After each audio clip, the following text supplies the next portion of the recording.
오유스타자!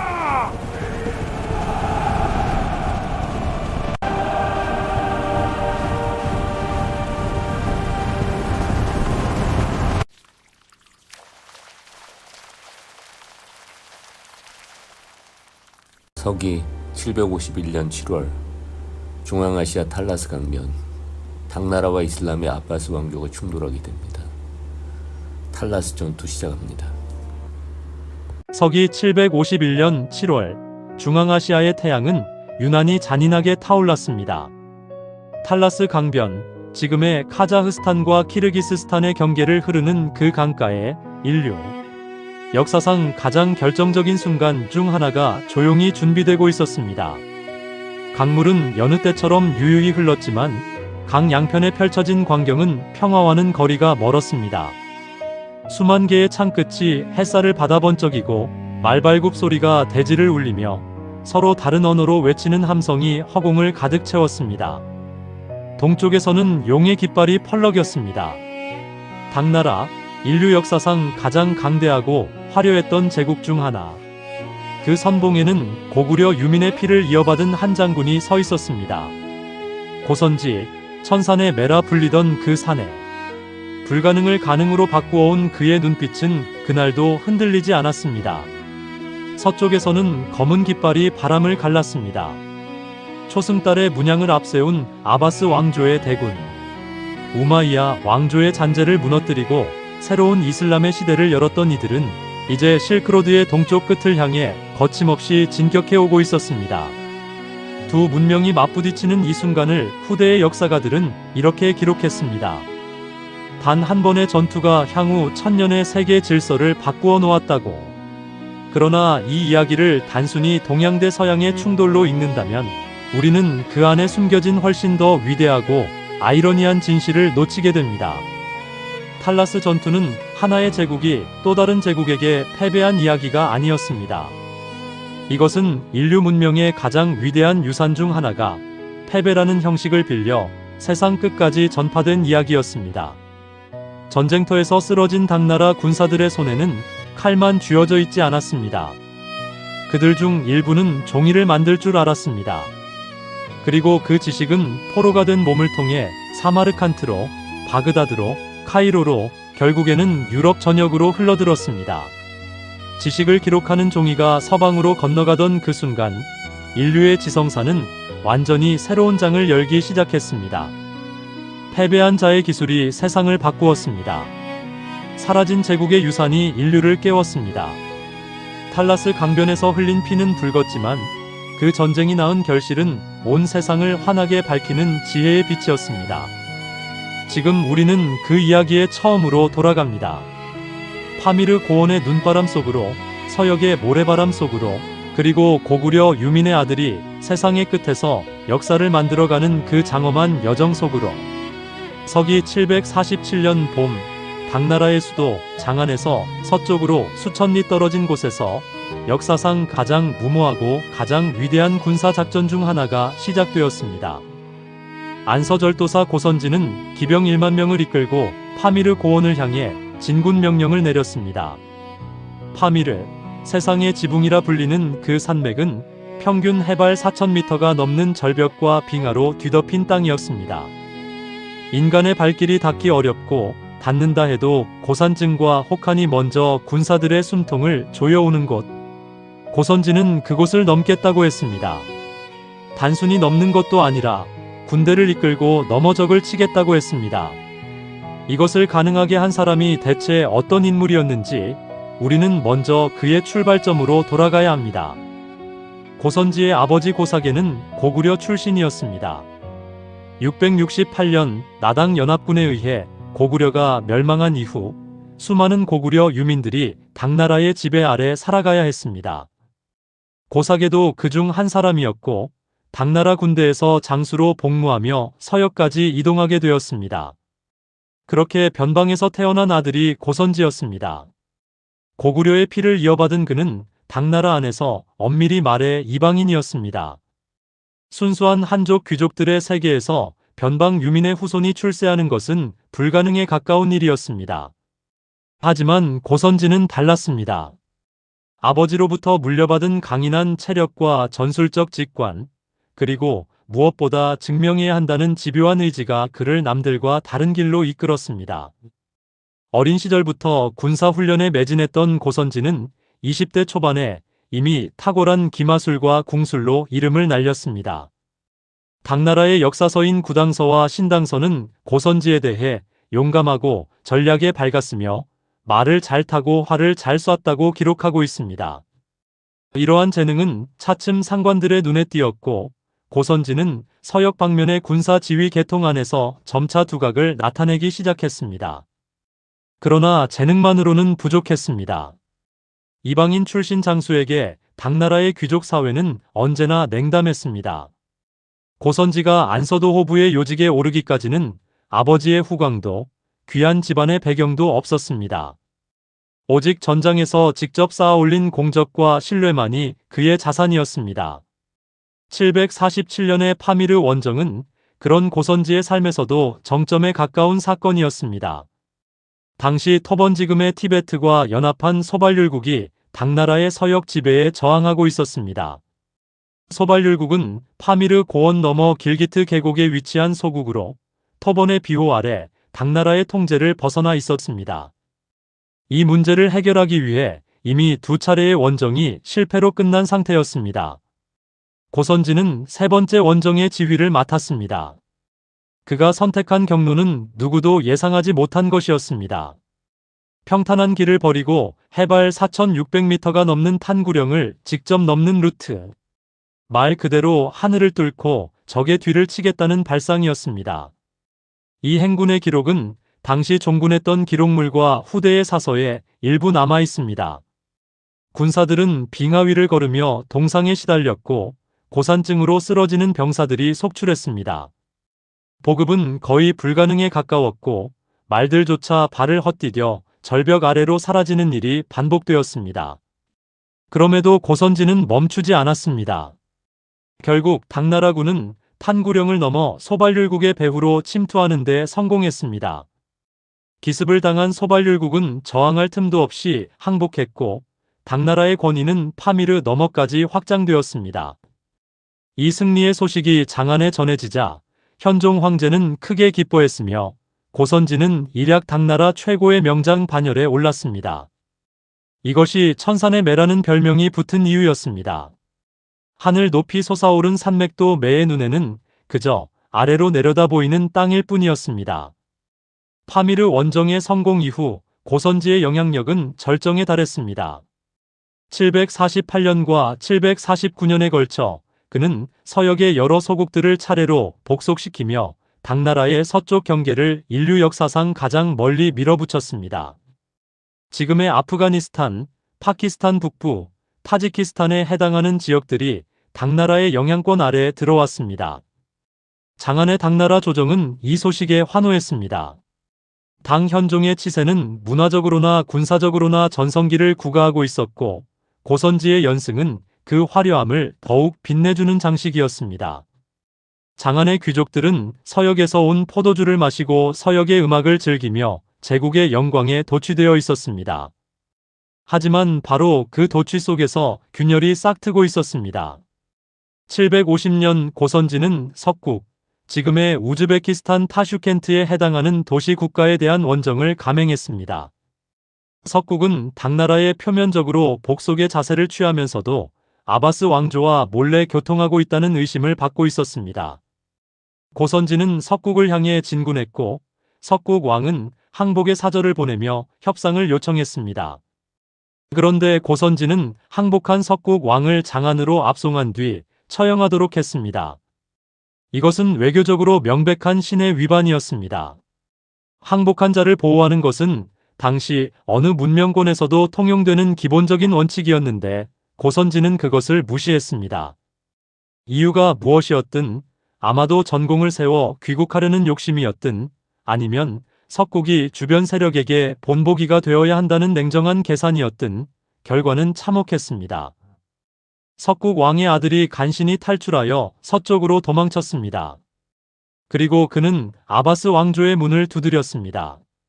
중앙아시아의 소국들 사이에 당나라의 잔혹함에 대한 소문이 빠르게 퍼졌습니다. 두려움으로 복종하던 이들의 마음속에 분노가 쌓이기 시작했습니다. 당나라의 팽창이 낳은 원한의 씨앗은 조용히 발아하고 있었습니다. 그리고 그 씨앗에 물을 주는 손이 서쪽에서 다가오고 있었습니다.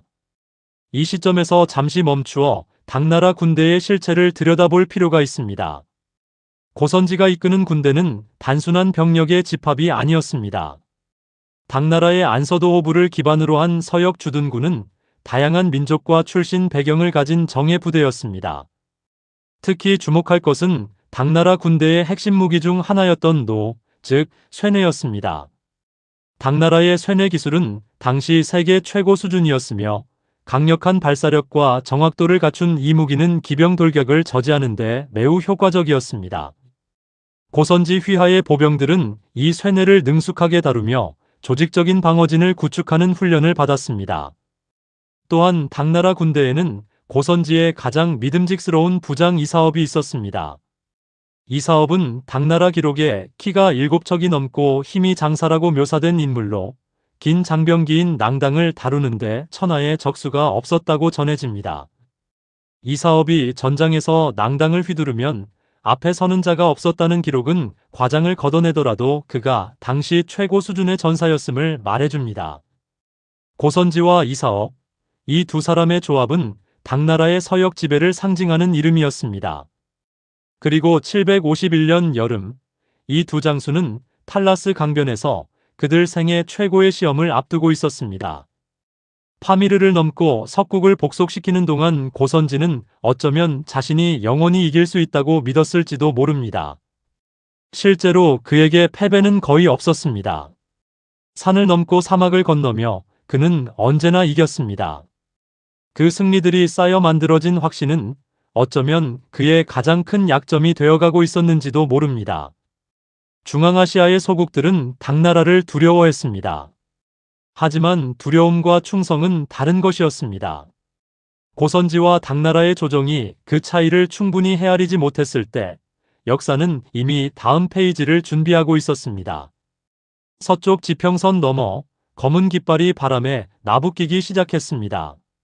서기 750년 세상의 서쪽 절반을 뒤흔드는 거대한 변혁이 완성되고 있었습니다.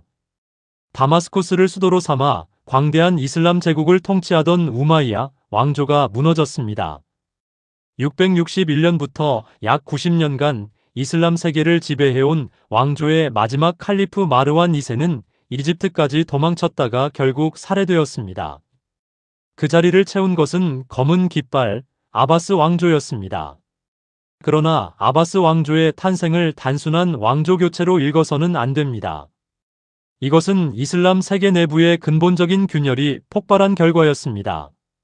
그리고 그 균열의 중심에는 누가 진정한 무슬림인가라는 뜨거운 질문이 있었습니다. 우마이야 왕조 치하에서 이슬람은 급속도로 팽창했습니다. 아라비아 반도에서 시작된 신앙의 물결은 북아프리카를 넘어 이베리아 반도까지, 동쪽으로는 중앙아시아 깊숙이까지 퍼져나갔습니다. 그러나 이 팽창 과정에서 심각한 모순이 드러났습니다. 우마이야 왕조는 아랍인 무슬림을 다른 민족 무슬림보다 우선시하는 정책을 펼쳤습니다. 이슬람으로 개종한 페르시아인, 이라크인, 중앙아시아인들은 같은 무슬림임에도 불구하고 세금 면제나 군사적 지위에서 차별을 받았습니다. 개종자를 뜻하는 마왈리라고 불리던 이들은 신앙은 같지만 권리는 달랐습니다. 이 불만이 가장 크게 쌓인 곳이 바로 호라산 지역이었습니다. 지금의 이란 동부와 아프가니스탄 서부에 해당하는 이 지역은 고대 페르시아 문명의 후예들이 살던 곳으로 이슬람으로 개종한 페르시아계 주민들이 차별에 분노하며 새로운 질서를 갈망하고 있었습니다. 바로 이 호라산에서 아바스 왕조의 혁명이 불붙었습니다. 이 혁명의 설계자는 아부 무슬림이었습니다. 그의 출신에 대해서는 아직도 역사가들 사이에 논쟁이 있습니다. 페르시아계라는 설, 아랍계라는 설이 교차하지만 분명한 것은 그가 당대 최고의 정치적 천재 중 한 사람이었다는 점입니다. 역사가 타바리는 그의 저서 예언자들과 왕들의 역사에서 아부 무슬림을 민심을 읽는 눈이 탁월하고 결단이 신속했다고 묘사했습니다.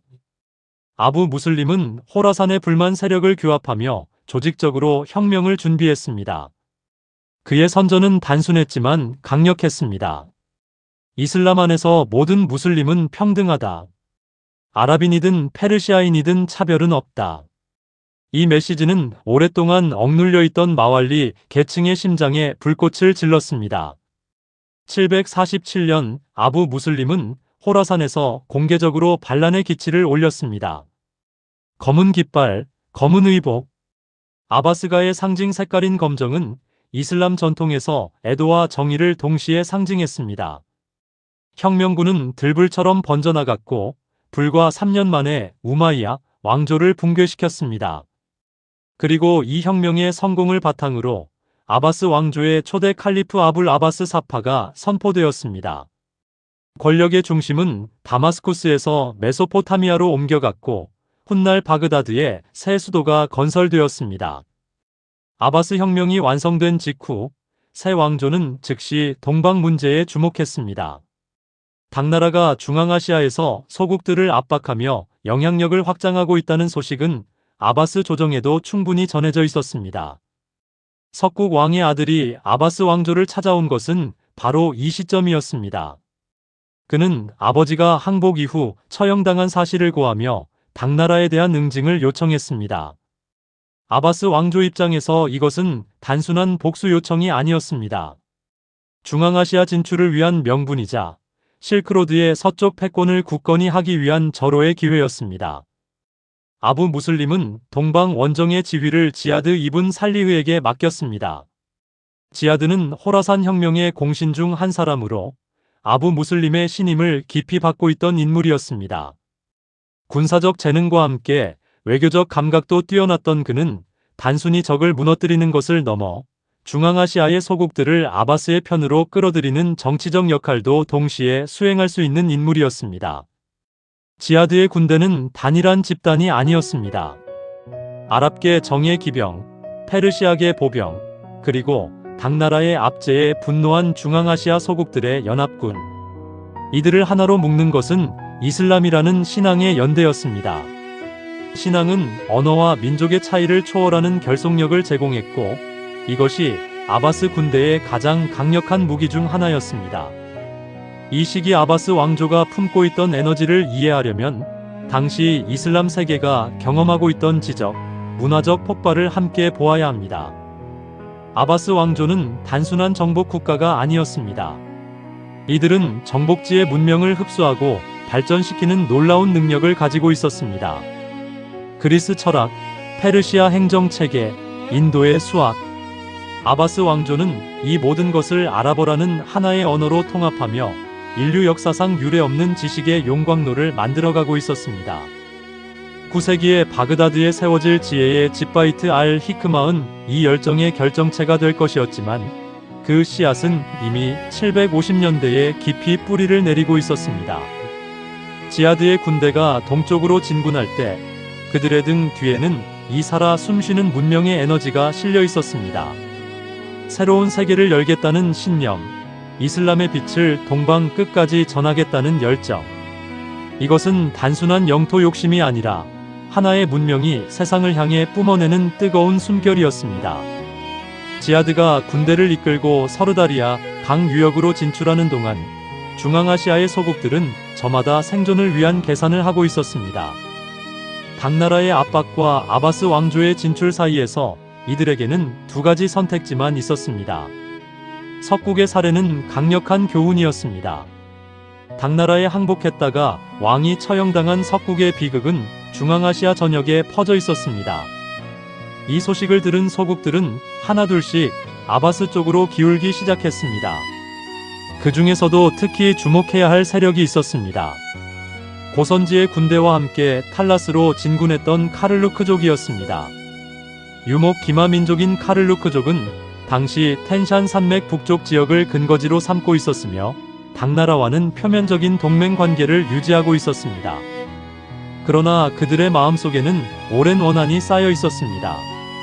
당나라의 팽창이 자신들의 초원을 잠식해 들어오는 것에 대한 두려움과 분노가 조용히 익어가고 있었습니다. 지하드는 이것을 알았습니다. 혹은 알아냈습니다. 전쟁은 탈라스 강변에서 시작되기 전에 이미 다른 차원에서 진행되고 있었습니다. 751년 여름이 가까워질 무렵 지하드의 군대와 고선지의 군대는 서로를 향해 다가가고 있었습니다. 탈라스 강변은 두 세력이 자연스럽게 맞부딪힐 수밖에 없는 지점이었습니다. 지금의 카자흐스탄 남부와 키르기스스탄 북부의 경계 지역, 탈라스 강이 흐르는 그 넓은 평원은 중앙아시아의 심장부에 해당했습니다. 여기서 결판이 나야 했습니다. 실크로드의 패권, 중앙아시아의 미래, 그리고 아직 아무도 예상하지 못했던 문명사의 대전환이 이 강변을 기다리고 있었습니다.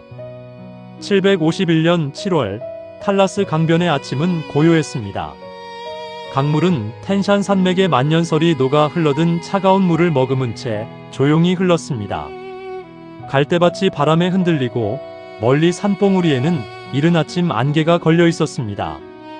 그러나 그 고요함은 폭풍 전야의 정적이었습니다. 강변의 평원 양쪽에는 이미 수만 명의 군사들이 진을 치고 서로를 응시하고 있었습니다. 고선지의 당나라군은 얼마나 되었을까요?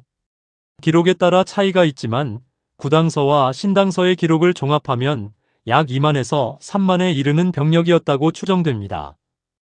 이 중에는 당나라 정규군 외에도 카를루크족을 포함한 유목민 연합 세력이 포함되어 있었습니다. 반면 지하드가 이끄는 아바스 연합군은 이보다 많은 10만 이상이었다는 기록도 있으나 현대 역사가들은 이 숫자를 과장으로 보며 실제로는 수만 명 규모의 대군이었을 것으로 봅니다. 숫자의 정확한 비교보다 중요한 것은 두 군대의 성격이었습니다. 고선지의 군대는 오랜 서역 원정을 통해 단련된 정예 부대였고 지하드의 군대는 신앙과 혁명의 에너지로 뭉친 연합 세력이었습니다. 전투의 첫날, 기세는 고선지 쪽에 있었습니다. 당나라 군의 핵심 전력인 쇠네 부대가 포진을 갖추고 아바스 보병대를 향해 일제 사격을 퍼부었습니다. 당나라의 쇠뇌는 단순한 활이 아니었습니다. 기계적으로 조작되는 이 무기는 일반 활보다 훨씬 강한 관통력을 가졌으며 특히 조직적인 집단 사격 방식으로 운용될 때 그 위력은 배가 되었습니다. 아바스 보병들이 앞으로 나아가려 할 때마다 화살의 장막이 그들을 가로막았습니다. 고선지는 전장의 지형을 정확히 읽고 있었습니다. 탈라스 강을 등 뒤에 두고 진을 치는 대신 그는 강을 측면에 두는 진영을 선택했습니다. 이것은 적의 기병이 측면을 돌아 포위하는 것을 방지하면서도 필요할 경우 강을 이용한 기동을 가능하게 하는 유연한 배치였습니다. 이 사업은 선봉에 섰습니다. 낭당을 휘두르는 그의 모습은 전장에서도 돋보였고 그의 존재만으로도 주변 병사들의 사기를 높이는 효과가 있었습니다. 신당서는 이 사업에 대해 낭당을 쓰는 데 있어 천하의 적수가 없었다고 기록하고 있으며 탈라스 전투에서도 그는 최후까지 고선지의 곁을 지킨 충신이었습니다. 첫날과 둘째 날의 전투는 팽팽한 균형 속에서 진행되었습니다. 아바스 군은 수적 우세를 바탕으로 밀어붙이려 했지만 당군의 조직적인 방어는 쉽게 허물어지지 않았습니다. 지하드는 초조했습니다. 시간이 길어질수록 보급 문제가 생길 수 있었고 무엇보다 연합군 내부의 결속이 언제까지 유지될지 장담할 수 없었습니다. 그러나 지하드에게는 당군이 모르는 패가 하나 있었습니다. 전투 사흘째가 되던 날 전장 한켠에서 이상한 움직임이 감지되었습니다. 카를루크족의 기병대가 전선에서 물러나 있었습니다. 처음에는 재편성을 위한 일시적 후퇴처럼 보였습니다. 그러나 시간이 지나도 그들은 제자리로 돌아오지 않았습니다. 당나라 측 지휘관들 사이에서 불안한 기색이 돌기 시작했습니다. 카를루크족의 족장은 이미 결정을 내리고 있었습니다. 그 결정이 언제 내려졌는지 지하드 혹은 아부 무슬림과 어떤 사전 교감이 있었는지는 역사 기록에 명확히 남아있지 않습니다. 그러나 결과는 명백했습니다. 그들은 당나라를 배신하기로 했습니다. 왜였을까요? 그들의 마음속으로 들어가 보면 선택의 이유는 그리 복잡하지 않았을 것입니다. 당나라는 강했습니다. 하지만 당나라의 강함은 지배자의 강함이었습니다. 그들의 초원에 당나라의 요새가 세워지고 그들의 이동 경로에 당나라의 도로가 놓이는 것은 유목민에게 가장 두려운 일이었습니다. 자유로운 초원의 삶이 서서히 잠식당하는 느낌. 석국 왕의 비극은 당나라가 동맹에게도 얼마나 가혹해질 수 있는지를 보여주는 살아있는 증거였습니다. 반면 아바스 왕조는 멀리 있었습니다. 직접적인 지배보다는 교역과 종교적 연대를 통한 관계를 선호했습니다. 카를루크족 입장에서 아바스와의 동맹은 당나라와의 동맹보다 자신들의 자율성을 지키는 데 유리했습니다. 계산은 끝났습니다. 이제 실행할 시간이었습니다. 전투 5일째가 되던 날 오후 탈라스 강변의 하늘에 먹구름이 낮게 깔렸습니다. 당나라 군의 오른쪽 측면에서 갑작스러운 함성이 터져나왔습니다. 카를루크 기병대가 방향을 바꾸어 당군의 후방을 향해 돌진하기 시작한 것이었습니다. 어제까지 같은 편이었던 자들의 말발굽 소리가 이제는 죽음의 소리로 등 뒤에서 들려왔습니다. 앞에서는 지하드의 아바스 군이 총공세를 시작했습니다. 사흘 동안 축적된 힘을 한꺼번에 쏟아붓는 파상 공격. 뒤에서는 카를루크의 기병이 당군의 진영을 찢어발겼습니다. 당나라군은 순식간에 앞뒤로 포위되는 형국이 되었습니다. 전장은 순식간에 지옥으로 변했습니다. 쇠뇌 부대는 뒤에서 달려드는 기병을 감당할 수 없었습니다. 쇠뇌는 원거리 무기였고 조준과 장전에 시간이 걸렸습니다. 정면을 향해 포진한 상태에서 후방의 기병 돌격을 막기에는 근본적으로 한계가 있었습니다. 당군의 진영이 흔들리기 시작했습니다. 고선지는 진두에서 상황을 파악했습니다. 그의 눈에 들어온 전장의 모습은 명확했습니다. 이 전투는 이미 기울었습니다. 계속 싸우는 것은 전멸을 의미했습니다. 장군으로서의 고선지는 그 순간 가장 어렵고 가장 용기 있는 결단을 내려야 했습니다. 명예로운 죽음이 아니라 살아서 돌아가는 것을 선택해야 했습니다. 제국은 장군 한 명의 죽음보다 살아 돌아온 경험을 필요로 했기 때문입니다. 후퇴 명령이 내려졌습니다.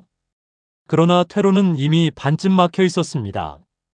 이사업이 나섰습니다.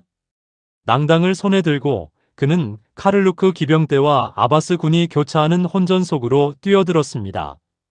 신당서의 기록에 따르면 이사업은 이 퇴각전에서도 용맹을 떨쳤으며 그의 분전 덕분에 고선지를 포함한 일부 당나라군이 포위를 빠져나올 수 있었다고 전합니다. 탈출 과정은 결코 질서정연하지 않았습니다. 병사들은 뿔뿔이 흩어졌고 많은 이들이 강을 건너다 목숨을 잃었습니다. 보급 물자와 장비는 버려졌습니다. 수천 명에서 수만 명에 이르는 당나라 병사들이 포로로 잡혔습니다. 5일간의 전투는 이렇게 끝났습니다. 고선지는 살아 돌아갔습니다. 그러나 그의 내면에는 씻을 수 없는 상처가 새겨졌습니다. 불패의 명장이 처음으로 맛본 완패의 쓴맛. 더 고통스러운 것은 그 패배가 정면 승부에서 진 것이 아니라 믿었던 동맹의 배신에서 비롯되었다는 사실이었습니다. 전투가 끝난 탈라스 강변에는 수많은 당나라 포로들이 남겨졌습니다. 이들은 승리한 아바스 군에 의해 사마르칸트로 압송되었습니다. 그 숫자에 대해서는 기록마다 다르지만 두안이 후에 남긴 기록인 경행기에 따르면 상당수의 당나라 포로들이 사마르칸트와 쿠파 등지로 보내졌다고 합니다. 두안 자신도 그 포로 중 한 명이었습니다. 고선지 휘하에서 종군했던 그는 탈라스에서 포로가 된 이후 무려 12년간 이슬람 세계를 직접 경험했습니다. 762년에 가까스로 당나라로 귀환한 그는 자신의 경험을 경행기로 남겼는데 이 책은 중국인이 아바스 왕조와 서아시아 세계를 기록한 최초의 문헌 중 하나로 역사적 가치가 매우 큽니다. 두안의 기록에는 사마르칸트의 당나라 포로 중 직공과 금은장 등 각종 기술자들이 있었다는 내용이 있습니다. 그리고 이들 포로 중에는 제지 기술을 아는 이들도 있었습니다. 이것이 훗날 챕터 4에서 다루게 될 문명 전파의 씨앗이 심어지는 순간이었습니다. 전투는 끝났지만 역사는 끝나지 않았습니다. 탈라스의 패배는 군사적으로는 분명한 당나라의 패배였습니다. 그러나 그 패배 속에 얼마나 위대한 씨앗이 숨겨져 있었는지를 그날의 누구도 알지 못했습니다. 포로로 끌려가던 제지 기술자들은 자신들이 인류 문명의 역사를 바꾸는 여정의 주인공이 되리라고는 꿈에도 생각하지 못했을 것입니다. 탈라스 강물은 그날도 흘렀습니다. 피와 흙이 섞인 강물은 서쪽으로, 더 서쪽으로 흘러갔습니다. 그리고 그 흐름과 함께 아직 이름도 붙지 않은 어떤 거대한 변화가 세상을 향해 나아가고 있었습니다. 동쪽의 제국은 패했습니다. 그러나 동쪽의 지혜는 이제 막 세상을 향한 여행을 시작하고 있었습니다. 751년 여름에 탈라스 강변에서 시작된 이야기는 전쟁이 끝난 뒤에야 비로소 그 진짜 의미를 드러내기 시작했습니다. 패배한 군대의 잔해 위로 중앙아시아의 뜨거운 태양이 내리쬐던 그날, 포로로 묶인 수천 명의 당나라 병사들 사이에는 칼을 들던 손 대신 붓과 물과 나무 껍질을 다루던 손을 가진 이들이 섞여 있었습니다. 그들은 스스로 알지 못했습니다. 자신들이 인류 역사상 가장 위대한 지식의 전달자가 되리라는 사실을. 전쟁은 그들을 포로로 만들었지만 역사는 그들을 문명의 사자로 기억하게 될 것이었습니다. 탈라스에서 사마르칸트까지는 험난한 길이었습니다. 지금의 우즈베키스탄 땅에 위치한 사마르칸트는 예로부터 실크로드의 심장부로 불리던 도시였습니다. 알렉산더 대왕이 이 도시를 정복했을 때 내가 들은 것보다 훨씬 아름답다고 감탄했다는 기록이 전해질 만큼 사마르칸트는 고대부터 동서 문명이 교차하는 찬란한 교역 도시였습니다. 당나라 포로들은 이 도시로 압송되었습니다. 두안의 경행기는 이 과정을 직접 경험한 증언으로서 매우 귀중한 기록입니다. 두안은 자신이 포로로 잡혀 이슬람 세계를 돌아다닌 경험을 상세히 기록했는데 그 내용 중에는 사마르칸트와 이라크의 쿠파 등지에 당나라 포로 출신의 직공, 화가, 금은, 세공사 등 다양한 기술자들이 정착하게 되었다는 내용이 포함되어 있습니다. 사마르칸트는 이미 이슬람 통치 아래에서 번성하고 있었습니다. 아바스 왕조의 확장과 함께 이 도시는 호라산 지역의 핵심 거점이 되었고 동서 교역의 중심지로서 다양한 문물이 끊임없이 들고 나는 곳이었습니다. 그런 도시에 당나라의 기술자들이 유입된 것은 아바스 왕조 입장에서도 결코 사소한 일이 아니었습니다. 그리고 그 기술자들 중에 종이 만드는 법을 아는 이들이 있었습니다. 종이가 얼마나 혁명적인 발명이었는지를 이해하려면 종이가 없던 세계를 먼저 상상해야 합니다. 인류는 오랫동안 지식을 기록하기 위해 다양한 재료를 사용해왔습니다. 메소포타미아의 점토판, 이집트의 파피루스, 지중해 세계의 양피지. 이 모든 재료들은 나름의 장점을 가지고 있었지만 동시에 치명적인 단점도 안고 있었습니다. 점토판은 무겁고 부서지기 쉬웠습니다. 파피루스는 나일강 유역에서만 구할 수 있는 특수한 식물로 만들어졌기에 공급이 제한적이었습니다. 양피지는 동물의 가죽으로 만들어졌기에 생산 단가가 높았고 대량 제작이 어려웠습니다. 중국은 이 문제를 해결했습니다. 기원 후 105년 후안의 체륜이 나무껍질, 삼배, 헝겊 조각, 어망 등을 원료로 사용하는 제지법을 개량하여 황제에게 헌상했다는 기록이 후안서에 남아 있습니다. 물론 그 이전에도 종이의 원형이 존재했다는 증거들이 발견되고 있지만 체륜의 개량은 종이를 실용적이고 보급 가능한 형태로 발전시키는 데 결정적인 기여를 했습니다. 이후 수백 년에 걸쳐 중국의 제지 기술은 꾸준히 발전했습니다. 당나라 시대에 이르러 종이는 이미 중국 문명의 일상 깊숙이 파고들어 있었습니다. 문서 행정, 불교 경전의 필사, 시와 그림의 기록. 당나라의 화려한 문화는 종이라는 기반 위에서 꽃피웠습니다. 그리고 그 기술을 다루는 장인들은 당연하게도 당나라 군대를 따라 서역 원정에 동원되었습니다. 탈라스는 그 기술이 세상 밖으로 나가는 문이 되었습니다. 아랍의 역사가이자 지리학자인 이븐 하우칼과 지리학자 알 막디시의 기록에는 사마르칸트가 이슬람 세계에서 종이 생산의 중심지로 부상했다는 내용이 등장합니다.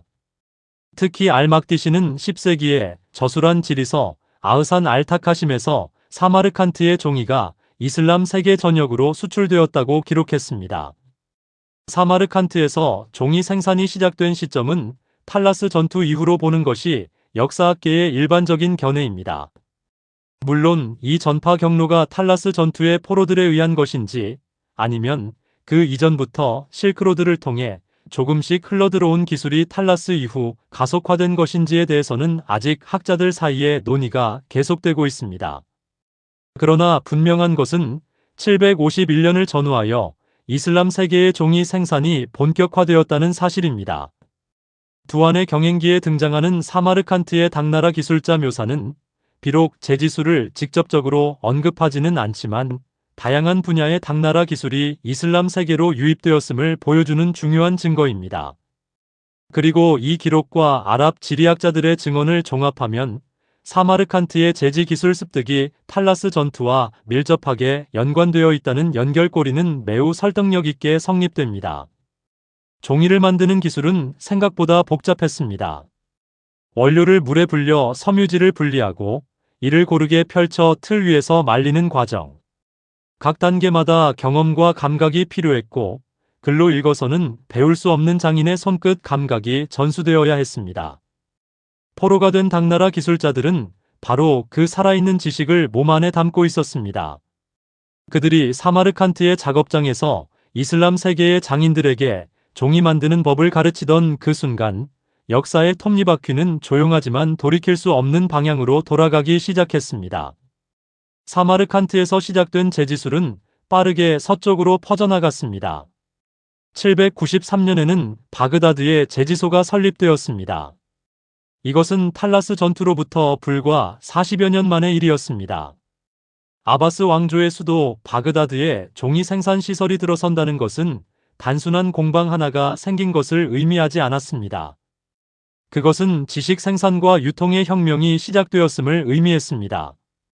바그다드의 제지소가 가동되던 무렵 아바스 왕조는 이른바 이슬람 황금기의 초입에 들어서고 있었습니다. 이 시기를 이해하기 위해서는 당시 바그다드가 어떤 도시였는지를 알아야 합니다. 830년대 칼리프 알-마문의 치세에 바그다드에는 바이트 알-히크마, 즉 지혜의 집이 설립되었습니다. 이 기관은 오늘날의 언어로 표현하자면 국립연구소 겸 번역원이었습니다. 그리스어로 쓰인 아리스토텔레스와 플라톤의 철학서, 유클리드의 기하학, 프톨레마이오스의 천문학, 히포크라테스와 갈레노스의 의학서들이 이 기관에서 아랍어로 번역되었습니다.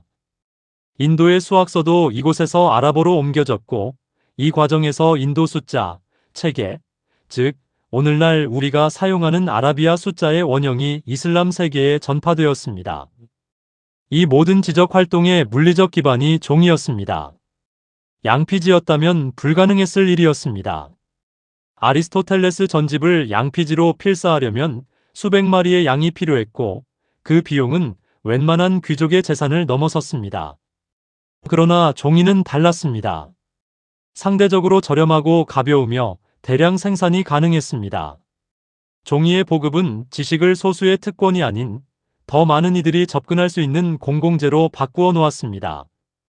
9세기부터 13세기에 이르는 이슬람 황금기 동안 아랍어권 학자들은 수학, 천문학, 의학, 철학, 화학, 지리학 등 거의 모든 학문 분야에서 당시 세계 최고 수준의 성취를 이루었습니다. 알-콰리즈미는 대수학의 기초를 놓았고 이 알-자부르라는 용어는 훗날 영어의 알지브라 엘저브러, 즉 대수학이라는 단어가 되었습니다. 이분 신하는 의학 정전을 저술했는데 이 책은 수백 년간 유럽 의학 교육의 교재로 사용되었습니다. 이분 알-하이삼은 빛과 시각에 관한 연구를 통해 근대 광학의 선구자가 되었습니다. 이 모든 지식은 종이 위에 쓰였습니다. 사마르칸트의 제지소에서 시작된 흐름이 바그다드의 지혜의 집으로 이어지고 그 지혜가 다시 종이 위에 기록되어 세상으로 퍼져나가는 이 장대한 연쇄 반응. 탈라스 강변의 패배자들이 의도하지 않게 설계한 이 구조는 어쩌면 어떤 위대한 승리보다도 더 오래 지속될 영향을 인류에게 남겼습니다. 이슬람 세계를 통해 풍요로워진 종이는 다시 서쪽으로 나아갔습니다. 이베리아 반도, 즉 지금의 스페인과 포르투갈에 해당하는 알 안달루스는 이슬람 문명이 유럽과 직접 맞닿는 접점이었습니다. 1150년경 스페인의 하티바 지금의 사티바에 유럽 최초의 제지소가 세워졌습니다. 이 한 줄의 사실이 얼마나 중요한 의미를 갖는지는 그 이후 유럽에서 벌어진 일들을 보면 분명해집니다. 제지소는 이탈리아로 건너갔습니다. 1276년 파브리아노에 제지소가 설립되었습니다. 이탈리아의 장인들은 이슬람 세계에서 전해진 제지 기술을 더욱 발전시켜 양질의 종이를 생산하기 시작했습니다. 그리고 이탈리아는 당시 유럽 최고의 상업 도시들이 밀집한 곳이었습니다. 베네치아, 피렌체, 제노바. 이 도시들을 중심으로 종이는 유럽 전역으로 확산되어 나갔습니다. 종이가 유럽에 보급되면서 어떤 일이 벌어졌는지 역사는 그 답을 명확하게 보여줍니다. 14세기 이탈리아에서 르네상스가 태동했습니다. 단테, 페트라르카, 보카치오. 이들의 저작들은 종이 위에 쓰였고 종이 덕분에 더 많은 사람들에게 닿을 수 있었습니다. 고대 그리스, 로마의 지식들이 이슬람 세계를 거쳐 다시 유럽으로 역수입되었고 이 지식들도 종이 위에서 살아 숨쉬었습니다. 인간 이성에 대한 신뢰, 고전 문명에 대한 재발견, 예술과 과학에 대한 뜨거운 열정. 르네상스는 종이라는 토양 위에서 피어난 꽃이었습니다. 그리고 1450년대 요하네스 구텐베르크가 금속 활자를 이용한 인쇄기를 완성했습니다. 이 발명의 조건도 종이였습니다. 양피지에는 인쇄기가 작동할 수 없었습니다. 표면이 불균일하고 탄력이 달라 활자로 찍어내기에 적합하지 않았습니다. 종이가 있었기에 구텐베르크의 인쇄기가 의미를 가질 수 있었습니다. 구텐베르크의 인쇄기는 유럽의 정보혁명을 폭발시켰습니다. 성경이 대량으로 인쇄되었고 사람들은 처음으로 자신의 손으로 직접 신의 말씀을 읽을 수 있게 되었습니다. 이것은 종교개혁의 불씨가 되었습니다. 마르틴 루터의 95개조 반박문이 인쇄되어 순식간에 유럽 전역으로 퍼져나간 것도 구텐베르크의 인쇄기 덕분이었습니다. 지식이 확산되면서 과학혁명의 토대가 마련되었고 계몽주의가 열렸으며 근대 민주주의의 씨앗이 뿌려졌습니다. 이 모든 변화의 출발점을 거슬러 올라가면 우리는 다시 탈라스 강변으로 돌아오게 됩니다. 한편 살아서 돌아간 고선지는 어떻게 되었을까요? 탈라스에서 패하여 귀환한 고선지에 대해 당나라 조정은 즉각적인 처벌을 내리지 않았습니다. 패배는 분명했지만 고선지가 쌓아온 공적이 워낙 컸고 무엇보다 탈라스의 패배는 배신이라는 예측 불가능한 변수에 의한 것이었기에 조정도 그를 쉽게 단죄하지 못했습니다. 그러나 역사는 고선지에게 더 가혹한 운명을 준비하고 있었습니다. 탈라스 전투로부터 불과 4년 후인 755년 당나라를 뒤흔든 대사건이 터졌습니다. 안사의 난이었습니다. 당나라 북방의 절도사 알록산이 반란을 일으킨 것입니다. 반란군은 파죽지세로 진격하여 당나라의 수도 낙양을 함락시키고 장안을 위협했습니다. 당 현종은 황급히 수도를 버리고 피난길에 올랐습니다. 고선지는 반란 진압을 위해 다시 군대를 이끌었습니다. 그는 동관이라는 요충지를 지키며 반란군의 진격을 막는 방어전을 선택했습니다. 군사적으로는 옳은 판단이었습니다. 그러나 환관 변령성이 황제에게 고선지가 군량을 착복했다는 무고를 올렸고 고선지는 756년 억울한 죽음을 맞이했습니다. 천산의 매는 그렇게 전장이 아닌 정치의 칼날에 쓰러졌습니다.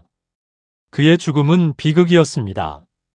그러나 역사는 그의 패배, 그 뼈아픈 탈라스의 패배가 결국 인류에게 얼마나 큰 선물이 되었는지를 조용히 그러나 분명하게 기록해 두었습니다. 전쟁에서 이긴 자는 땅을 얻습니다. 그러나 역사에서 이기는 자는 지식을 나누는 자입니다. 탈라스는 당나라의 패배였습니다.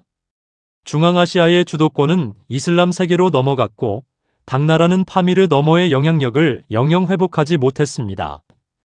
고선지의 꿈, 서역을 당나라의 완전한 영토로 만들겠다는 그 야망은 탈라스 강변에서 물거품이 되었습니다. 그러나 그 패배의 현장에서 종이 만드는 기술이 흘러나와 사마르칸트의 제지소를 세우고 바그다드의 지혜의 집을 채우고 스페인을 거쳐 이탈리아로 건너가 르네상스를 피워냈습니다. 구텐베르크의 인쇄기를 돌리게 했고 루터의 종교 개혁을 가능하게 했으며 결국 오늘날 우리가 손에 쥔 책 한 권 화면 위에 문자 하나하나로까지 이어졌습니다. 당나라의 포로들이 사마르칸트의 작업장에서 묵묵히 종이를 만들던 그 손길이 수백 년의 시간을 넘어 인류의 지성사를 바꾸어 놓은 것이었습니다. 이것이 탈라스가 남긴 가장 깊은 교훈입니다. 역사는 종종 승자의 이름으로 쓰이지만 문명은 패자의 손에서 태어나기도 한다는 것. 그리고 진정한 승리는 전장의 깃발 위에 있는 것이 아니라 오랜 시간이 흐른 뒤 인류 전체가 누리게 되는 지혜의 빛 속에 있다는 것을. 탈라스 강물은 오늘도 흐릅니다. 그날의 함성은 이미 사라졌지만 그 자리에서 세상으로 퍼져나간 종이 한 장의 무게는 지금 이 순간에도 우리의 삶 속에 살아있습니다. 탈라스 강변의 함성이 가라앉은 뒤 세상은 조용히 그러나 돌이킬 수 없는 속도로 변하기 시작했습니다. 751년의 패배는 당나라에게 단순한 군사적 후퇴가 아니었습니다.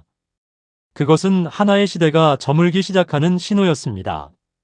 화려하고 자신만만하던 제국은 그 패배의 충격이 채 가시기도 전에 내부에서 훨씬 더 거대한 균열을 마주하게 되었습니다. 그리고 중앙아시아의 광활한 초원에서는 탈라스의 승패와 무관하게 또 다른 거대한 역사의 씨앗이 바람 속에 날리고 있었습니다. 유목민의 시대는 끝나지 않았습니다. 오히려 이제 막 다음 장을 펼치려 하고 있었습니다. 755년 11월 당나라의 북방 변경에서 거대한 폭풍이 일었습니다. 범양, 평로, 하동 세 지역의 절도사를 겸임하며 막강한 군사력을 보유하고 있던 알록산이 반기를 들었습니다. 그의 군대는 15만에서 20만에 이른다고 당시 기록들은 전합니다. 이 반란군은 파죽지세로 남하하여 불과 한 달 만에 당나라의 동도 낙양을 함락시켰습니다. 현종 황제는 사태의 심각성을 처음에는 제대로 인식하지 못했습니다. 오랫동안 태평성대에 취해 있었고 재상 양국충은 반란군이 곧 진압될 것이라며 황제를 안심시켰습니다. 그러나 현실은 달랐습니다. 756년 6월 반란군은 장안을 향해 진격했고 당나라의 최후 방어선이었던 동관이 무너졌습니다. 현종은 황궁을 버리고 서쪽으로 피난길에 올랐습니다. 천하의 중심이라 불리던 장안이 반란군의 손에 떨어지던 그 밤, 당나라의 영광은 돌이키기 어려운 상처를 입었습니다. 피난 도중 마회역에서 터진 비극은 이 혼란의 절정이었습니다. 호위 군사들이 반란의 원인이 양귀비와 양국충에게 있다며 들고 일어났고 결국 양국충이 살해되고 현종이 가장 총애하던 양귀비도 목숨을 잃었습니다.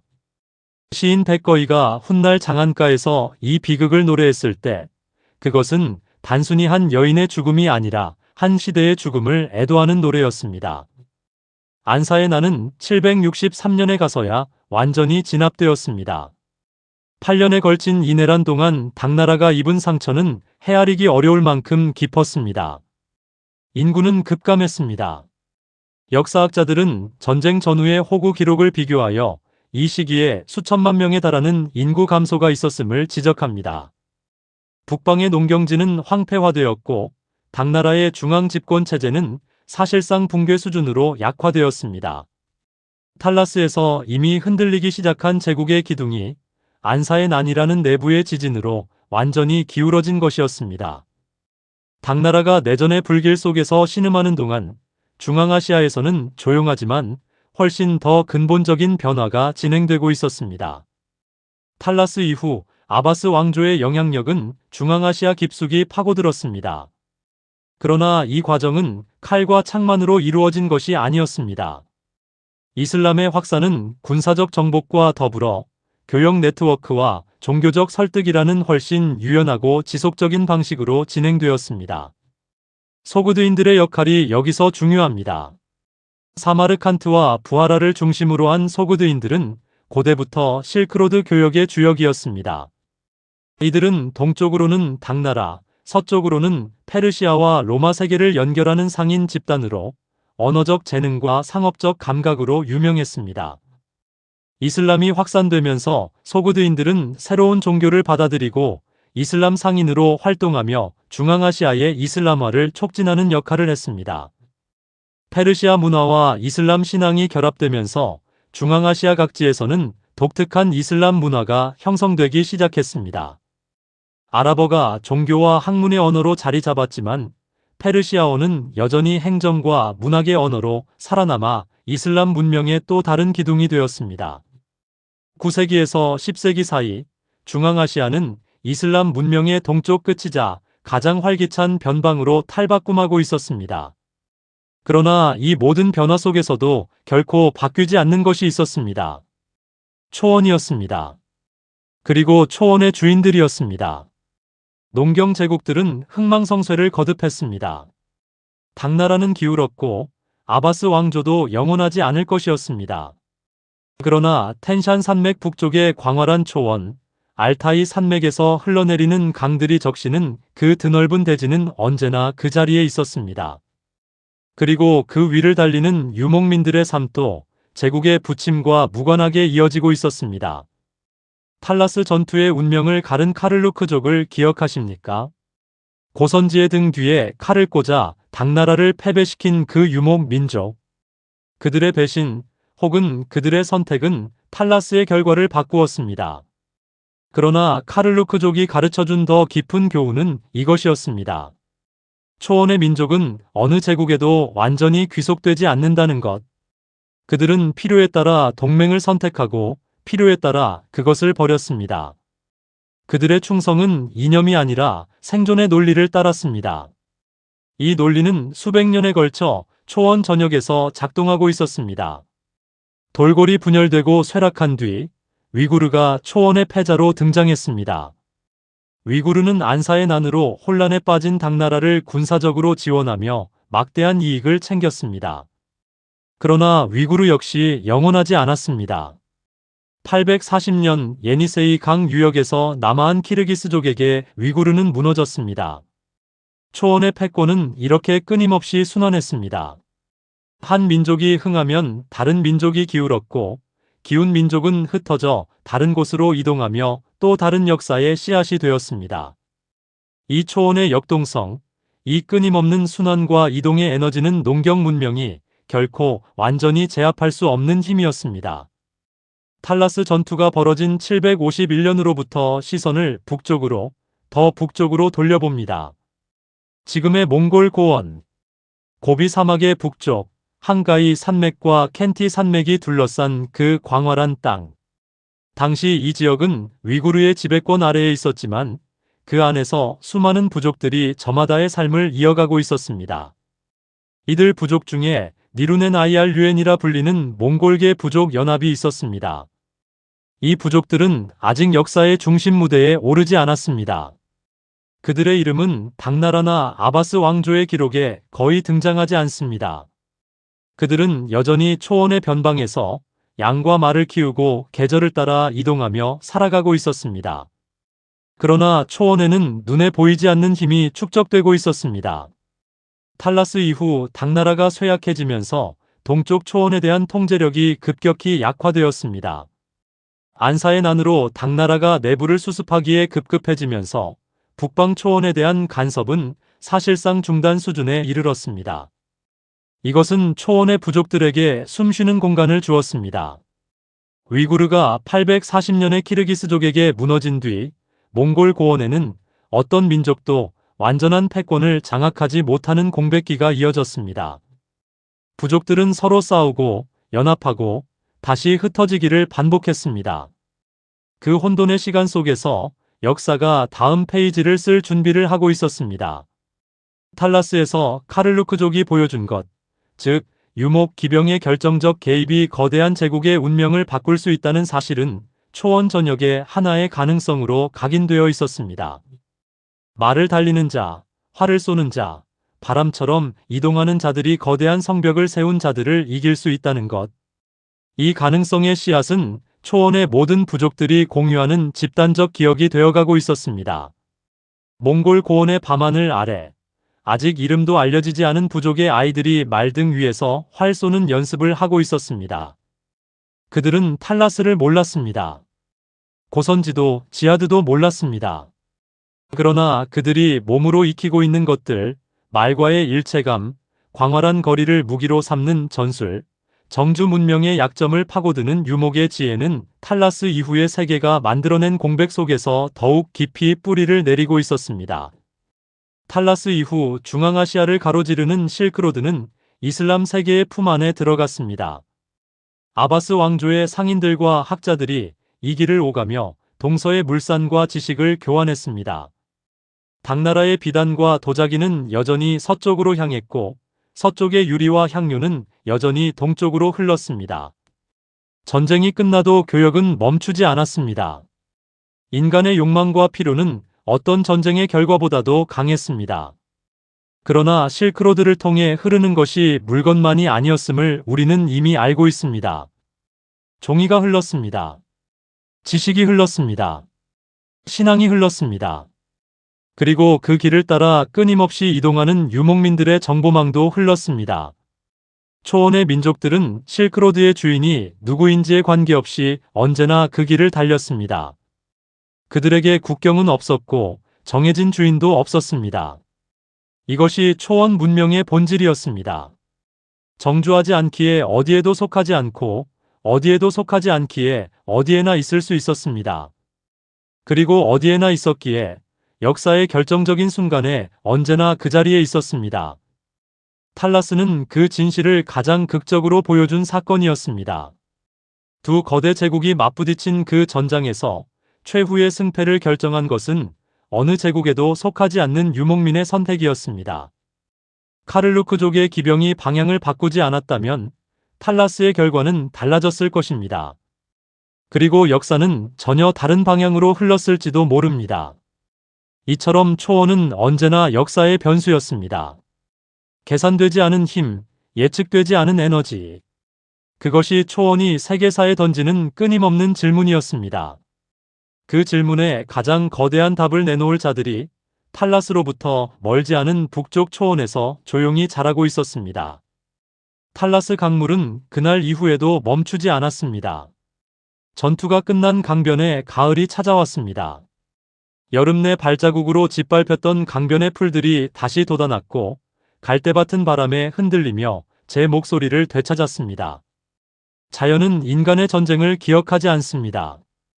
강물은 그저 흘렀습니다. 텐샨의 눈을 머금은 채 서쪽으로, 더 서쪽으로. 그러나 인간의 역사는 기억합니다. 751년 7월 탈라스 강변에서 일어난 일들을 하나씩 되짚어봅니다. 고구려 유민의 아들로 태어나 당나라 최고의 장군이 된 고선지. 그는 파미르 고원을 넘고 서역을 복속시키며 세상이 불가능하다고 말한 것들을 하나씩 가능으로 바꾸어 왔습니다. 그의 삶은 경계인이 중심이 되는 이야기였고 이방인이 제국을 위해 제국의 끝까지 달려가는 이야기였습니다. 지하드 이븐 살리흐와 아바스 왕조의 군대는 새로운 시대의 에너지를 등에 업고 진격했습니다. 평등의 이름으로 일어난 혁명, 신앙의 이름으로 뭉친 연대. 그들의 검은 깃발은 단순한 정복의 깃발이 아니라 하나의 문명이 세상을 향해 자신을 선포하는 깃발이었습니다. 그리고 카를루크족. 어느 편에도 완전히 속하지 않은 채 초원의 논리로 선택을 내린 그들은 결과적으로 역사의 천칭을 기울이는 마지막 추가 되었습니다. 그들이 가르쳐준 것은 이것이었습니다. 초원의 민족은 역사의 배경이 아니라 역사의 주역이라는 것. 고선지는 패했습니다. 그는 간신히 살아 돌아갔지만 탈라스에서 잃은 것들을 끝내 되찾지 못했습니다. 중앙아시아의 패권은 당나라의 손을 떠났고 755년 안사의 난이 터지면서 제국 자체가 흔들렸습니다. 756년 고선지는 전장이 아닌 정치의 모함 속에서 형장의 이슬로 사라졌습니다. 천산의 매는 그렇게 날개를 접었습니다. 그러나 패배한 장군이 이끈 패배한 군대 속에서 종이를 만들 줄 알았던 이름 모를 장인들이 사마르칸트의 작업장으로 끌려갔습니다. 그들은 포로였습니다. 이름도 기록에 남지 않았습니다. 그러나 그들의 손이 전한 기술은 고선지의 이름보다, 지하드의 이름보다, 어쩌면 탈라스라는 이름보다도 더 오래, 더 멀리 세상을 돌아다녔습니다. 사마르칸트의 제지소에서 종이가 만들어지기 시작했습니다. 793년 바그다드에 제지소가 세워졌습니다. 지혜의 집에서 인류의 지식이 아랍어로 옮겨지고 기록되고 보존되었습니다. 그 기록들이 서쪽으로 흘러 이베리아 반도를 넘었습니다. 이탈리아의 파브리아노에서 종이가 만들어졌습니다. 르네상스가 피어올랐습니다. 이 모든 것의 출발점은 탈라스였습니다. 패배의 현장에서 피어난 문명의 꽃이었습니다. 그리고 탈라스는 또 다른 이야기의 시작이기도 했습니다. 당나라가 기울면서 동쪽 초원에 대한 통제가 느슨해졌습니다. 위구르가 흥하고 또 쇠락했습니다. 초원의 부족들은 흩어지고 또 모였습니다. 몽골 고원에서는 아직 이름도 알려지지 않은 부족들이 말 위에서 활을 쏘며 바람을 가르고 있었습니다.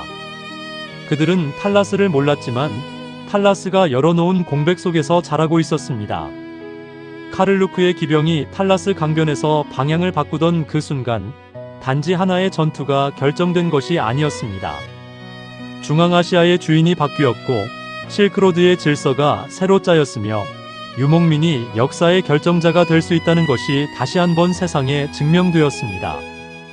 그 증명의 메아리는 초원을 타고 북쪽으로, 더 북쪽으로 퍼져나갔습니다. 탈라스 강변에서 시작된 이 이야기는 여기서 끝나지 않습니다. 이슬람화된 중앙아시아의 도시들 뒤편으로 거대한 초원이 여전히 숨쉬고 있습니다. 그 초원의 바람 속에서 다음 이야기가 준비되고 있습니다. 제국은 무너집니다. 성벽은 허물어집니다. 깃발은 바뀝니다. 그러나 초원은 남습니다. 그리고 초원의 말발굽 소리는 역사가 새 장을 펼칠 때마다 어김없이 울려 퍼집니다. 탈라스 강물은 오늘도 흐릅니다. 그 물은 텐샨의 눈 속에서 태어나 중앙아시아의 대지를 적시며 이름 없는 유목민의 땅을 지나 흘러갑니다. 그날의 함성은 사라졌습니다.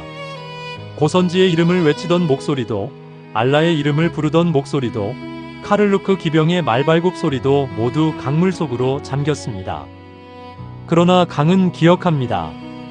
그날 강변에 스며든 피와 땀과 눈물을, 그리고 그 모든 것 위에서 피어난 지혜의 씨앗을. 이제 우리의 시선은 탈라스 강을 거슬러 북쪽으로 향합니다. 초원의 바다로, 유목의 심장으로, 역사가 아직 다 쓰지 못한 그 광활한 이야기 속으로. 그곳에는 탈라스가 예고한 다음 장이 기다리고 있습니다. 칭기즈칸의 이름이 불리기 훨씬 전부터 그 이름의 무게를 감당할 세상이 천천히 만들어지고 있었습니다. 탈라스는 끝이 아니었습니다. 탈라스는 세상이 다음 물결을 맞이할 준비를 시작한 순간이었습니다. 그리고 그 물결은 반드시 옵니다.